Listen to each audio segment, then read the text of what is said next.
How to log in to Argos credit card online. Hey everyone, welcome back to the channel. In today's video, I'll be showing you guys a quick and easy way to simply log into your Argos credit card online.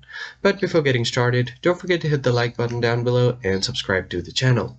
Now let's jump right into the video.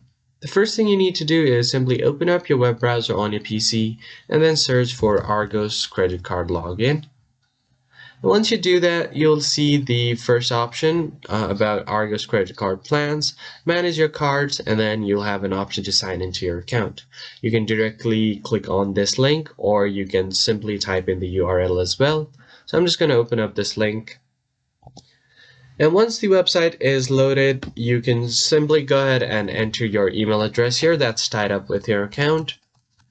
And once you have entered your email address, you'll have an option to enter your password.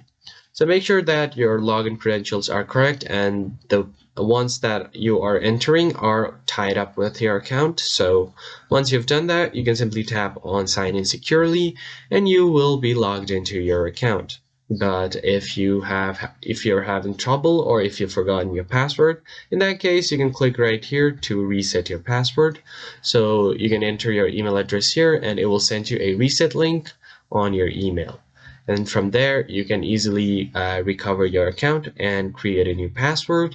Then you should easily be able to log into your account. And it's that simple. I hope you found this tutorial helpful. If so, consider liking the video and subscribe to the channel, and I'll catch you guys next time.